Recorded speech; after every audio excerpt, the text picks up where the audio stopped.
In the final days of May 1918, the First World War seemed to have come full circle. After 4 years of slaughter unparalleled in history, the Allied cause was on the brink of catastrophe. Once again, as in 1914, the gray-clad columns of the Imperial German Army were marching victoriously into the heart of France. With the Allies seemingly faced by disaster, all their hopes rested on their final reserves, the untested soldiers of the United States of America. The United States, angered by the indiscriminate attacks by Germany's U-boats and the Kaiser's intrigues with Mexico, had at last entered the war on the Allied side in April 1917. But though its young men were filled with enthusiasm for the fight, they were painfully, almost frighteningly, unprepared. The USA had not been involved in a major world conflict since the War of Independence over a century before. President Woodrow Wilson of the United States had said, "It is not an army we must shape and train for war, it is a nation." In fact, it was both, and one of the greatest social and economic upheavals in history had followed, as America geared itself up for war. But time had been short, and many on both the Allied and German sides doubted what the outcome would be when the U.S. troops were tested in battle. As its men were thrown into action against the Kaiser's victorious veterans, the USA would make its entrance as a world military power in the bloody struggle for Belleau Wood.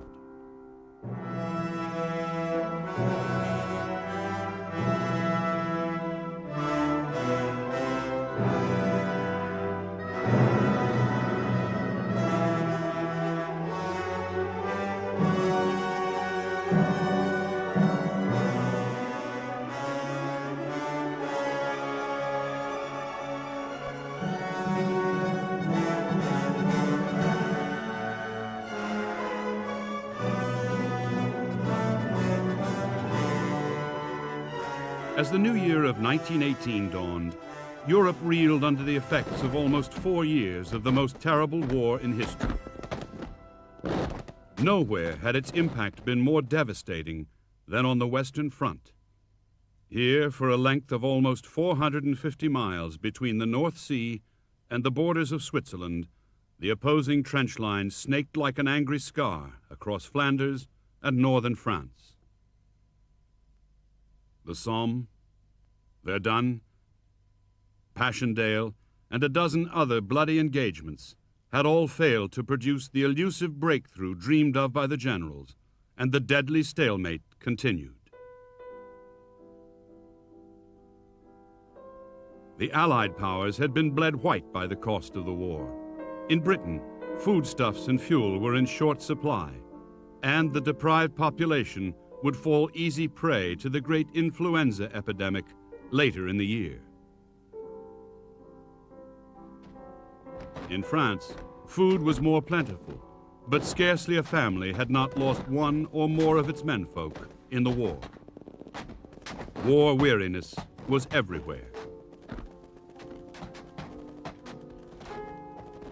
As he surveyed the prospects for the coming year, the commander-in-chief of the British armies in Belgium and France, Field Marshal Douglas Haig, could find few reasons for optimism.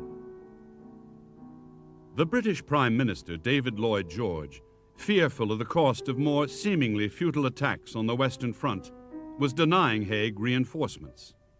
As a result, the British Army on the Western Front would face the coming campaign 600,000 men under strength. Haig and his commanders were doubtful if they could even hold their ground. Discover the past with exclusive history documentaries from History Hit and uncover the secrets of some of the most famous people and events in history. History Hit brings you the stories that shaped the world through exclusive documentaries from the world's top historians. Travel with us to the bloody Battle of Stalingrad or uncover the lives of the people who called Pompeii home. We also aim to bring you the stories and legends that shaped our world through our award-winning podcast network. Sign up now for a free trial, and Timeline fans get 50% off their first 3 months. Just be sure to use the code TIMELINE at checkout. The position of the French armies was even worse. Since the beginning of the war, the lifeblood of France had been spilt in a series of vain attempts to drive out the German invader. And in 1917, morale had finally cracked in a series of mutinies. Almost miraculously, the news had been kept from the Germans until the new French commander-in-chief, General Henri Pétain, by a mixture of firmness and concessions, restored order. But Pétain knew that the French army remained a fragile instrument, likely to break in his hand if it came under too great a pressure. Like Haig, he could attempt no offensive and viewed the future with foreboding. The war had begun with the might of the Russian Empire firmly on the side of the Allies, and the Tsar's armies poised to invade Germany. But the next 3 years brought little but disaster for Russian arms. Defeat at the front turned to revolution at home, and Russia's last faltering contribution to the Allied cause came to an end when the Bolsheviks seized power in October 1917. The Germans were free to turn virtually their full attention to the West. Germany's defeat of Russia in 1917 had given them the chance to fight a war on just one front. But the German High Command knew that once America's manpower and reserves got into the war fully, their chance of victory would be gone. And this was particularly true because of America's massive industrial potential, which was as yet only partially used. In an attempt to strangle Britain's overseas lifelines and starve her into submission, the Germans on February 1st, 1917, had introduced unrestricted submarine warfare. This meant that any vessel, neutral or not, thought to be trading with the Allies could be sunk without warning. But the campaign carried with it grave risks, not least of war with the United States of America. The Americans began the war very firmly neutral in their attitude towards what was going on in Europe. After all, we have to remember that a lot of them were the descendants of recent immigrants who'd gone to the United States in the first place to avoid European troubles, and they really didn't see any reason why they should get involved again. And this attitude was to some extent compounded by President Woodrow Wilson.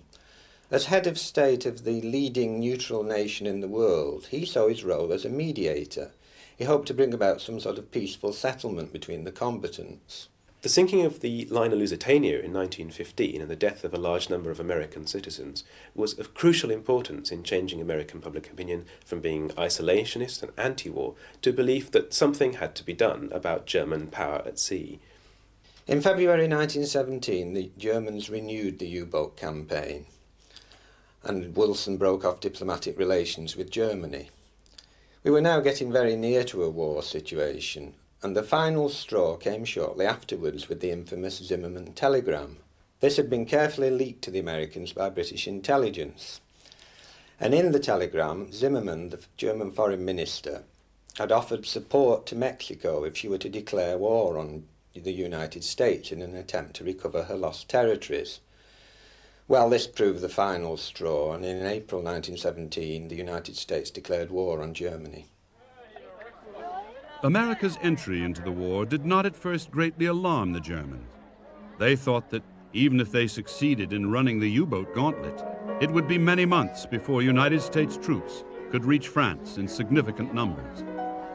To Britain and France, however, the fact that they now had a potentially powerful new ally across the Atlantic brought fresh grounds for hope.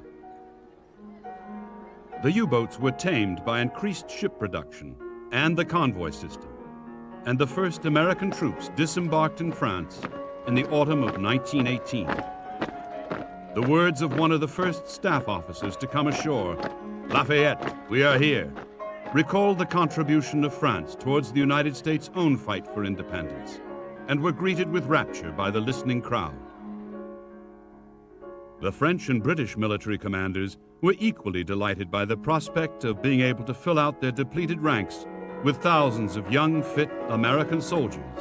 But in this hope, they were to be bitterly disappointed. Pershing and the American government began their involvement in the war, determined that the American army would act as an independent formation in France. But they faced enormous difficulties.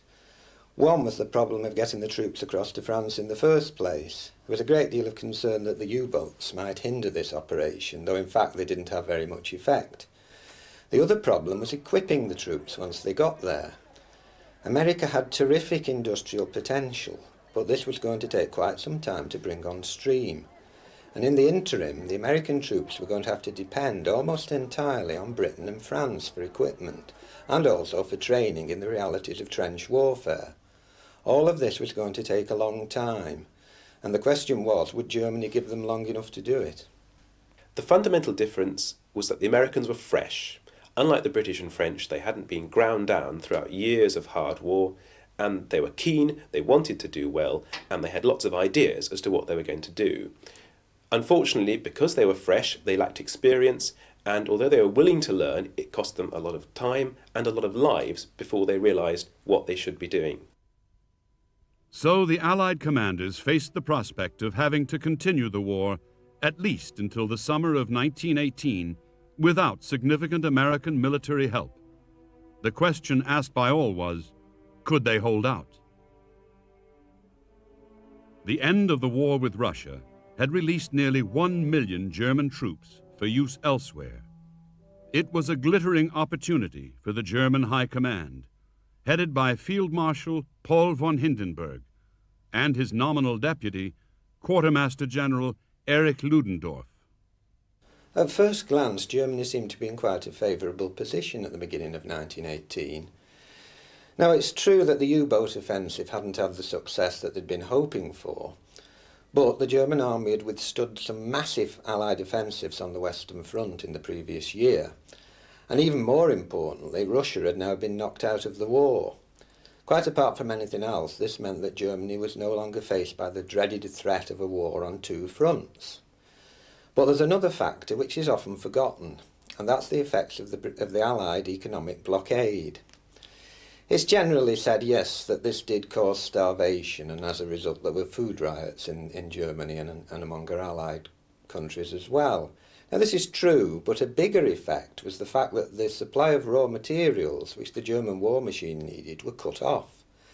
There was no real way of getting round this, and quite apart from these factors, political unrest was growing in Germany. So Germany was facing a number of serious problems, but her allies were in an even worse situation. They were very close to collapse. And one factor which the Germans could not forget was the influence of the United States. The American army was like a time bomb which was going to explode in their face sooner or later.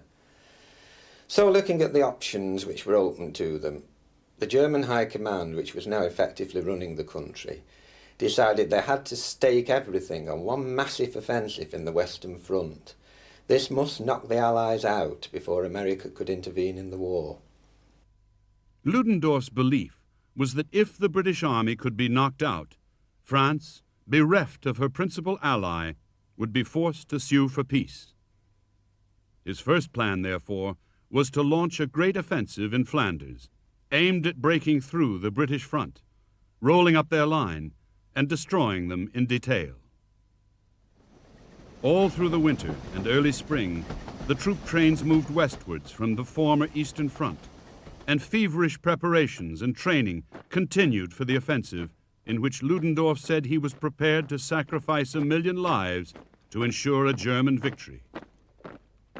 In order to make success more certain, radically new tactics would be employed. The Germans began World War I with the most professional and highly trained army in Europe. Now it's true that in the succeeding years they suffered heavy losses, but they retained their cohesion and organisation probably better than any of their opponents did. And by 1917 they were experts in defensive warfare. However, they now needed some means to take the offensive, to bring mobility back to war. The British had tried this with tanks, with only limited success. The Germans decided to go for infantry, the famous Stosstruppen or stormtroopers. Now these were highly trained men, the elite of the German army, most of them under 25. They were equipped with all the best weapons, the best equipment. They were given better rations than the other troops.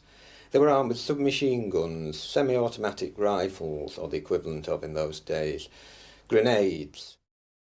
The idea of stormtroopers was to search for the weak spots in an enemy's defensive positions, to pierce through the weak spots to avoid areas of effective resistance, which would be mopped up by succeeding waves of conventionally armed infantry.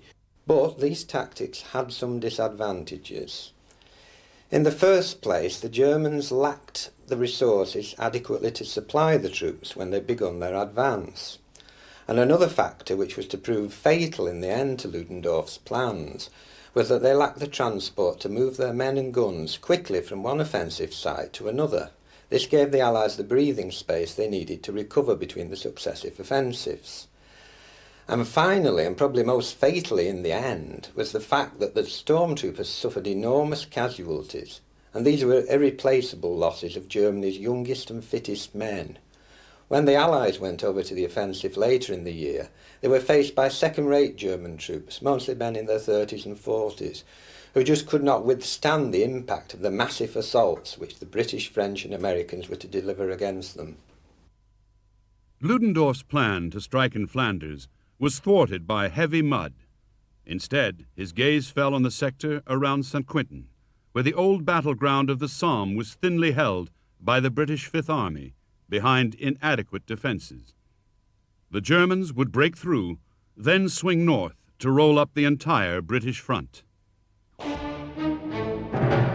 On March 21, 1918, in what was popularly known as the Kaiserschlacht, the Emperor's Battle, over 40 German divisions, supported by the fire of 6,000 guns in the greatest bombardment in history, launched the offensive which was intended to win the war.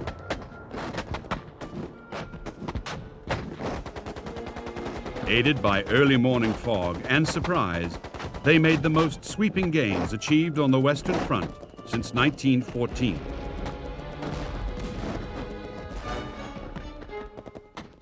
All along the line, British positions were penetrated and their defenders killed or driven back. The pattern repeated itself during the following days, as in bitter fighting, the hard-pressed British attempted vainly to stem the tide.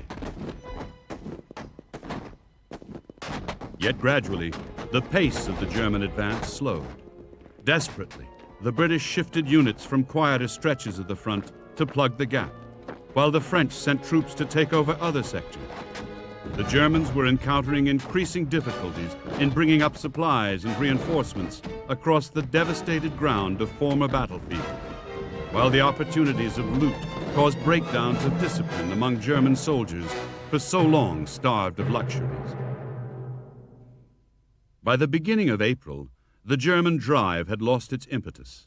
Though Ludendorff's troops had advanced over 40 miles and taken a vast swath of territory with over 170,000 prisoners, they had failed to capture any vital strategic objective.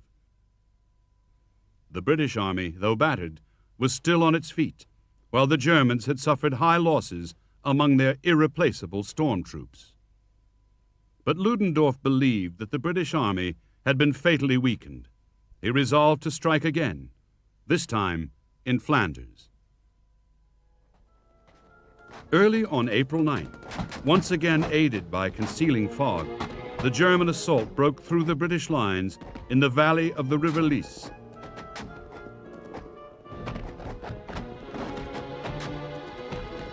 But again, the Germans were halted, once more without taking any of their vital objectives, and having suffered further heavy losses.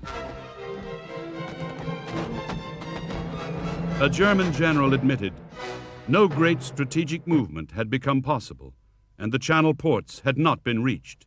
The second great offensive had not brought about the hoped-for decision. If Germany was to achieve the victory on which it was staking everything, time was running short. Despite the deepening crisis, Pershing still refused to do more than take over one quiet sector of the front with part of a division. However, events were soon brought to a dramatic change of heart. Despite his failure so far to inflict a decisive defeat on the British, General Ludendorff was determined to adhere to his original plan of inflicting a knockout blow in Flanders. But first, he needed to weaken the Allies still further. What was needed first, he felt, was a massive diversionary attack designed to attract the full attention of the French. An obvious site for such an attack quickly presented itself. A breakthrough on the thinly held Chemin des Dames Ridge north of Reims would seem to threaten Paris and draw in every available French unit in order to safeguard their capital. In conditions of absolute secrecy, Ludendorff switched his artillery and stormtroopers southwards, and on May 27th launched another massive assault, Operation Blücher. Sweeping aside all opposition, over 30 German divisions raced southwards. In 3 days, Ludendorff's men were approaching the Marne, only 50 miles from Paris.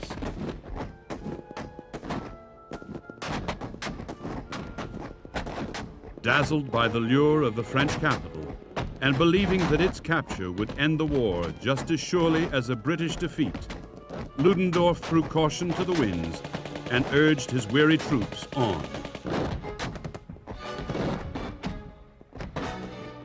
The French appealed once more for American help. It was not to be in vain. By the spring of 1918, 120,000 American troops a month were arriving in France. A carefully organized training program had been in operation since the previous autumn. Each newly formed division spent 6 months in basic training in the United States before being sent overseas. On arrival in France, a further 2 months were needed to become accustomed to its new French and British arms and equipment. And finally, another month was spent in a quiet sector of the front, where, under French or British command, the doughboys could begin to come to terms with the realities of trench warfare. There are several theories for the origination of the word doughboy to describe the American infantryman, and my favourite is this term of abuse given to American infantry by their own cavalrymen to the dust-caked infantrymen, and they thought the infantry looked like the adobe huts that were prevalent on the Mexican border, and adobes became changed into dobies and hence doughboys. And infantrymen always disliking cavalrymen, they used it as a badge of pride, as a sort of nickname, rather than a term of abuse. Though some American engineers did see action in the final stages of Ludendorff's push toward Amiens, Pershing was still unwilling to commit his men, who he proudly, if tactlessly, described as the best damned divisions in any army. But by the end of May, with the Allied cause plainly faced by its greatest crisis of the war, the time for hesitancy was past. On May 31st, the first United States troops began to move up towards the River Marne in support of the hard-pressed French. The effect on the weary French soldiers who witnessed them was electric. As Winston Churchill later described it, suddenly, the roads between Provins and the front towards Meaux and towards Colomiers began to be filled with endless streams of Americans. The impression made upon the hard-pressed French by this seemingly inexhaustible flood of gleaming youth in its first maturity of health and vigor was prodigious. None were under 20, and few were over 30. As, crammed in their lorries, they clattered along the road singing the songs of the New World at the tops of their voices, burning to reach the bloody field. Half-trained, half-organized, with only their courage, their numbers, and their magnificent youth behind their weapons, they were to buy their experience at a bitter price. But this, they were quite ready to do. When the Americans came over, they quite naturally wanted to fight as an American army. They didn't really fancy the idea of being split up amongst British divisions, French divisions, and so on. They felt that if that happened, they'd just be cannon fodder. in fact they'd be very expendable, because whereas a British commander or a French commander might look after British or French troops respectively, they might not be quite so careful about foreigners, and it was very important therefore, both from a practical as well as an emotional point of view, for the Americans to stick together. On the other hand, both the British and French commanders were sceptical about this, because the Americans had absolutely no experience of modern warfare on the Western Front. Pershing believed that the British and French generals had failed in their professional duty, and all they had succeeded in doing was killing millions of their men. The Americans had a new way of doing things, a new world way of doing things. They wanted to get away from European ideas of what should and should not be done, and to do everything they could to break the deadlock of the Western Front and to end the war as quickly as possible. There were a number of differences between the United States Army of 1918 and its German opponents. The Germans were highly disciplined, highly experienced troops. They'd probably had more combat experience than any of the other participants in the 1918 offensives. They'd fought all over Europe. They'd been on the Western Front. They'd also brought Russia to her knees. There was probably very little to compare with them. The Americans, on the other hand, were completely fresh to the whole business. A few of them had been involved in irregular operations against Pancho Villa and his Mexicans a couple of years previously. But we have to remember that the regular United States Army was very small, only about 26,000 officers and men. They were coming to the whole business completely fresh. We've got a situation where we're matching American enthusiasm, great willingness and keenness to learn, against German discipline and hard combat experience. The Americans would do well when they got the opportunity and when they'd learned, but they were going to pay a very high price in this learning experience. The first United States troops to see serious action were the men of the 7th Machine Gun Battalion, who reached the south bank of the Marne just before the Germans arrived opposite them at Château-Thierry and helped repulse their attempted crossing. It was an encouraging beginning, but the real test was being faced to their right, where the main Paris-Château-Thierry road was being held by the soldiers and Marines of the 2nd U.S. Division. The United States 2nd Division included some of the best troops in the United States Army. They were a mixture of regular Army personnel and Marines, and it was the Marines who were to cause the greatest controversy. Their first problem was with their commanding officer, General Pershing. He didn't like the Marines. He regarded them as grossly overrated. In fact, he hadn't wanted them in France at all. It was only the intervention of the Secretary for War that actually led to them being there. And even then, Pershing refused his request that they should form a separate division. They were brought over as the 4th Marine Brigade of the 2nd Division. But in order to keep them firmly under his thumb, Pershing decided to appoint his protégé as their commanding officer. This was a Colonel John A. Harbord, US Army, and this led to problems right from the beginning. Harbord was outranked in seniority by his 2 Marine Battalion commanders, and they and their men very much resented his presence. There was a bad working relationship among them from the beginning, and this was to have very inauspicious results. The German offensive, though slowing, was not yet over. All through the long summer day of June 2nd, the men of the 2nd Division bore the brunt of the last desperate lunge of the German 7th Army towards Paris. By the end of the day, the Germans had been halted and Ludendorff called off the offensive. The Germans knew they were facing a formidable new opponent.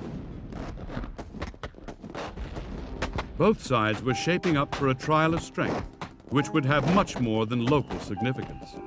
Its outcome might well influence the entire course of the war. The scene of this contest was to be Belleau Wood. Lying some 8 miles to the northwest of Château-Thierry, Belleau Wood was a 600-acre area of closely growing trees set amidst a tangle of rocks, steep-sided ravines, and narrow streams. Before the war, it had been a hunting reserve, but now was to be home to a much more deadly game. The veteran troops of General von Kotte's Reserve Corps, who held Belleau Wood, lost no time in putting their long experience of defensive warfare into practice. A complex system of interlocking machine gun and mortar posts was established. And in the small village of Boresh, just to the west of Belleau Wood, the stone-built cottages were turned into mutually supporting strongpoints. The senior Allied commander in the Belleau Wood sector, the French General Jean Degout, was concerned about German reserves reported to be massing northeast of the ridge crowned by Belleau Wood. During the afternoon of June 5th, Degout ordered the 2nd Division to launch an attack early the next morning, aimed at disrupting enemy preparations and clearing the wood. Their first objective was to be Hill 142 on the left of the position held by the 4th Marine Brigade. Major John A. Hughes, commanding the 1st Battalion of the 6th Marines, was not happy with the plan of attack, which committed his men to advancing for several hundred yards across an open wheat field before they could reach the enemy positions. To him, it seemed uncomfortably reminiscent of Pickett's charge at the Battle of Gettysburg. However, Brigadier General James J. Harbord, the regular Army officer whom Pershing had placed in command of the 4th Marine Brigade, was adamant. And during the night, in preparation for the assault, the 1st Battalion was pulled back 5 miles to the village of Nanteuil. Here the men stripped off their sodden clothing, ate their first hot meal for a week, and snatched what rest they could in the houses and haylofts of the village. Already they could hear the explosions of the preliminary Allied artillery barrage. The Americans, because of their failings in reconnaissance, believed Belleau Wood to only be lightly defended, whereas in fact the reverse was true. It was a mass of German machine gun posts, trenches and fortified bunkers. Now this probably wouldn't have mattered so much if the artillery bombardment had been on target, but it wasn't. A lot of the shells overshot and fell harmlessly beyond the wood, and those which actually hit the German defences didn't do a lot of damage. They uprooted trees and branches and so forth, with the result that the American advance would be even more difficult than it would have been in any case. The Americans were very keen, but at Belleau Wood they discovered that the best way to learn is combat experience. They began by advancing in wave formations, and they ended by attacking in small groups, using the firepower of their light machine guns, and basically fighting in a very different manner from the failed, discredited tactics that had been used in previous years on the Western Front. At about 4:30 on the morning of June 6th, the assault began. Initially, all went well. After a stiff fight, men of the 5th Marines took Hill 142 and beat off enemy counterattack. By 9 a.m., fighting had died down, and Harbord prepared to go ahead with the assault on Belleau Wood itself. As the afternoon of June 6th wore on, the Marines rested, smoking or talking quietly, and peering through the heat haze toward the crest topped with a line of trees which marked the position of Belleau Wood. The assault was to begin at 5 p.m., and Harbord was unimpressed by the tough fight which the Germans had put up that morning, for he expected Colonel Albertus W. Catlin, commanding the 6th Marines, to take his objective with a force of only 3 battalions, no more than 2,000 men.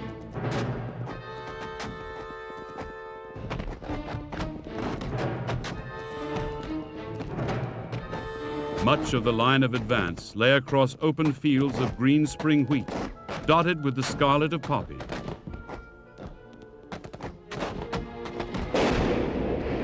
As another largely ineffective Allied artillery bombardment ended, the Marines went forward in a formation which had not been seen since the bloodbath of the Somme in 1916. Rifles at the port, the Marine skirmishers pushed their way through the wheat in 4 ranks, 20 yards apart, with 5-yard intervals between each man. For the first 100 yards, not a shot was fired, and then, suddenly, the German machine guns opened up. The Marines wavered under the first impact of enemy fire, but were rallied by their officers and NCOs. In small groups and squads, giving each other covering fire, the Marines pressed on toward the edge of the wood. But at the point where the 3rd Battalion was attacking, enemy fire was so intense that the advance was halted 100 yards short of the trees. To their right, Major Burton Sibley's 3rd Battalion of the 6th Marines had more success. Advancing deliberately in 4 carefully formed lines, the Marines pushed forward steadily into the southern fringes of the wood, though at a high cost. The fighting of the afternoon of June 6th was to characterize the course of most of the battle. Groups of Marines, armed with grenades, would crawl through the undergrowth and rocky outcrops toward the German machine gun nests. They would hurl their grenades and then go in with the bayonet. The German gunners would frequently keep up their fire until the last moment and then attempt to surrender. Other machine gun nests, which had initially been undiscovered, would open fire into the rear of the attacking troops. On the right, in a desperate rush, 2 companies of the 6th had reached the outskirts of the village of Boresh, but found that their troubles were only now beginning. At first, the Marines tried to take advantage of their generally superior marksmanship to shoot the enemy through the narrow windows of the houses. This had little success, so next the Marines attempted in small groups to storm the German strongpoints. This effort also made little impression, and casualties were mounting. Eventually, aided by darkness, the survivors of the battalion under Lieutenant Robinson, the only officer still on his feet, made a renewed assault. The night was filled with the sounds of bitter hand-to-hand fighting, as one by one, the cottages of Boresh were cleared of their defenders. By 2 a.m., the village was in American hands, but only 20 of the original assault force were still on their feet and growing desperately short of ammunition. In the nick of time, they were reinforced and resupplied and managed to beat off a series of German counterattacks. But if Boresh was for the moment secure, the American situation in Belleau Wood deteriorated after nightfall. Lack of reliable maps had already caused serious problems as unwary parties of Marines lost their bearings and became entangled with each other. During the fighting of the past 12 or so hours, the Marine Brigade had suffered over 1,000 casualties, more than had been suffered by the Marine Corps in the whole of its previous history. Harbord felt the position to be generally favorable, and even when the reality began to emerge, his reaction was angrily to order the attack to be resumed. However, in bitter day-long fighting, the exhausted Marines could make little progress against the skillfully positioned German machine guns and heavy mortars. And von Conte, meanwhile, responded with his own series of counterattacks. By the early morning of June 9th, the Marines had once again been driven back out of Belleau Wood. But there was no thought in Harbord's mind that the action should be halted. Possession of Belleau Wood had now become a matter of symbolic importance to both sides, which far outweighed its actual military value. Before launching yet another infantry assault on the stubborn German defenses, Harbord tried the effects of a sustained artillery barrage. Throughout June 9th, Belleau Wood was subjected to the fire of 200 guns. But this served only to make the going even more difficult for the attackers. The debris of fallen trees made the already tangled undergrowth still harder to penetrate. The battle for Belleau Wood continued for more than 2 weeks. Gradually, displaying customary American flair for improvisation, tactics changed. Instead of the close-packed ranks of attackers seen in the earlier assaults, the wood was infiltrated by smaller squads of troops, armed with grenades, bayonets, and even cudgels. Conditions were primitive. Until their survivors were withdrawn for rest and recuperation, units were frequently denied even the basic necessities. One survivor remembered, "Food was not a problem. There just wasn't any during our first week in the wood." As well as the constant threat from German machine gunners and snipers, the continual danger of gas attacks forced the troops to either wear their stiflingly uncomfortable gas masks or risk the terrible consequences. And to add to their miseries and dangers, there were frequent German artillery barrages as well. On the night of the 12th and 13th of June, for example, the enemy guns fired no less than 5,000 shells at the Marine positions in Belleau Wood. Totally exhausted, the Marines were pulled out 2 days later and replaced by Army units. Yet fittingly, it was to be the 5th Marines who on June 26th mounted the final attack to clear the last German strongpoints in the northern edge of the wood.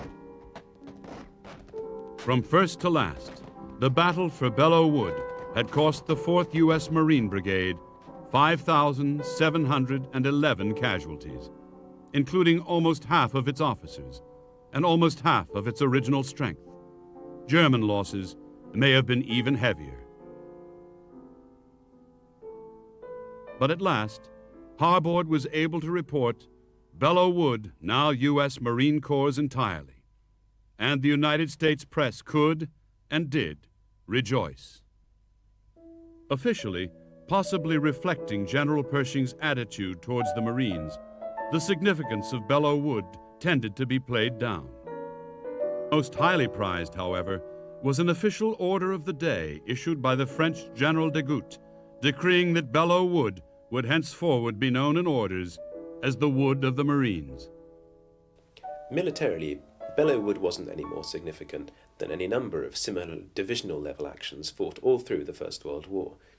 But it was a first American victory, admittedly on a small scale, but it was the start of things to come. It was the first great media battle for the United States in World War I. The press corps followed it very closely, much to Pershing's disgust, we might add, because he just saw it as further unmerited publicity for the Marines. But it did have wider significance than this. It was the first major test in combat of the American army. The Germans thought they would be no match for their veterans, but in fact the opposite had proved to be the case. The Americans had not only coped with everything the Germans had thrown at them, but had given as good as they got and better. After that would come America's involvement with NATO, the Gulf War, and her position in the world as one of the great superpowers. Much hard fighting still lay ahead, but the Allies were at last learning to deal with the German tactics.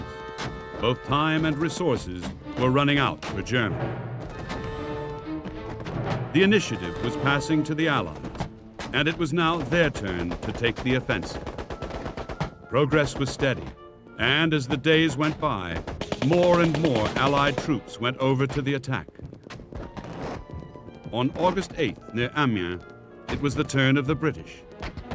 There was a rapid breakthrough, and for the first time in the war, entire German units surrendered without a fight. To the robotic German Ludendorff, the news was devastating. 8th August was the black day of the German army. Our war machine was no longer efficient.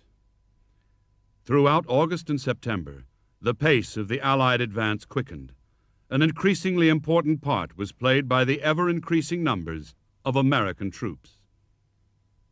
Pershing formed the First Army in August, and in September, his vision of an independently operating American command came to fruition when the First Army launched its offensive against the Saint-Mihiel salient.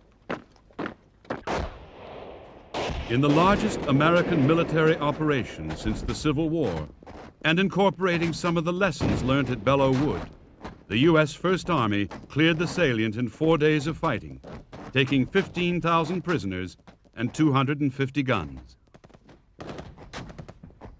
These operations involved United States troops in some of the bitterest fighting they experienced in the whole war. But progress, though slow and sometimes costly, was steady. By early November, the the American forces were poised to drive into Belgium. It's arguable what the result of the First World War would have been without American intervention. It's quite probable that the U-boat campaign would have brought Britain to her knees by the end of 1917 in any case, and even if she'd somehow succeeded in holding out, it's difficult to see how the Allies would have withstood the great German offensive of the following year. The only thing which made this possible was the influx of American troops, and even more so, the consequent rise in Allied morale. But we have to remember that even at the end of 1918, there were not all that many American troops actually engaged in combat. What was much more significant was their potential. The new campaigning season of the following year would see massive American forces in place, and the Allies were planning huge offensives, which would surely have brought Germany to her knees anyway. Ludendorff and the German High Command knew this. They knew really that having lost their gamble in 1918, they had no option but to make peace. The defeat of the German offensives by the middle of 1918 meant that Germany had lost its chance to win the war. Belleau Wood was an important stage in the defeat of the German offensives, and it brought home the fact that America was now beginning to play a real part in winning the war for the Allies. By now, German ability to resist was almost at an end. At home, revolution was spreading through the cities. The Kaiser was forced to abdicate on November 9th, and a German republic was proclaimed. Ludendorff, broken by defeat, had already resigned when, on November 11th, the German delegation signed the armistice at Compiègne.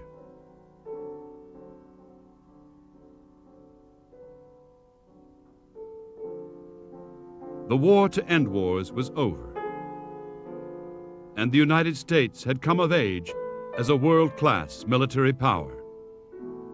But amidst the rejoicing, General Blackjack Pershing voiced an uncannily prophetic warning. They never knew in Berlin that they were beaten. We'll have to do it all over again.